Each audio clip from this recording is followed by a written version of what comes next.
Hi, I'm Dr. Frederick Ehlert. The following informational video, provided by St. Jude Medical, will offer you more information about heart failure. It will cover symptoms, diagnosis, and treatment options. Heart failure is a large problem in the United States, affecting between 4 and 5 million people, half of whom are over the age of 65. However, there are multiple treatment options available to help reverse the effects of this deteriorating disease. Heart failure occurs when the heart is unable to contract or relax properly, leading to an increasingly ineffective heart, as its ability to pump blood is lessened. As heart failure progresses, the body attempts to compensate for it by increasing the size of the heart so that it can pump more blood to the body.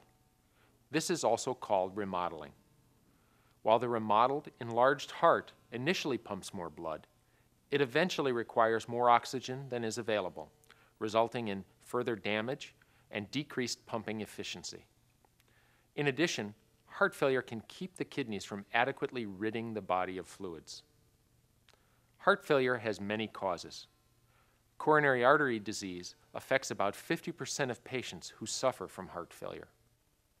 Other causes include high blood pressure, arrhythmias or abnormal heart rhythms, heart valve disease, congenital heart disease, and diabetes. Frequently, the cause is unknown. The symptoms of heart failure include general fatigue, shortness of breath, and severe swelling, especially in the legs and ankles. Your doctor may use various techniques to diagnose heart failure, including taking your medical history, conducting physical exams, and running diagnostic tests, such as an electrocardiogram, chest X-ray, or echocardiogram. Heart failure typically is treated with changes in lifestyle and a combination of medications, which tend to be more effective when the disease is in its earlier stages. However, advanced heart failure may require more invasive techniques, such as external counterpulsation, cardiac resynchronization therapy, a left ventricular assist device, or even heart transplant. During external counterpulsation, pressure cuffs on the legs are inflated in sequence. As a result, the blood vessels in the legs are gently compressed and the blood is forced back to the heart. This routine is performed over a period of several weeks, with each session lasting from 1 to 2 hours.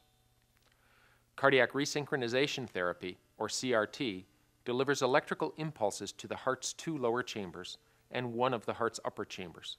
This is called biventricular pacing, and it causes both ventricles to beat at the same time. CRT is administered using a pacemaker called a CRTP, or an implantable cardioverter defibrillator, also called an ICD. The device is implanted just like a standard pacemaker or ICD, except that a third pacing lead is added to help stimulate the heart's left lower chamber, or left ventricle. A left ventricular assist device, or LVAD, is a mechanical pump that helps the heart to beat normally when it cannot do so on its own. Most patients using an LVAD are awaiting heart transplant. Heart transplant is often a last resort treatment and involves replacing the failing heart with a live, healthy heart. Transplants are performed in only about 1% of patients with advanced heart failure due to the scarcity of donor organs. This video was created by St. Jude Medical to provide information about heart failure. This is not a substitute for medical advice. If you have questions about a heart condition, please talk to your physician.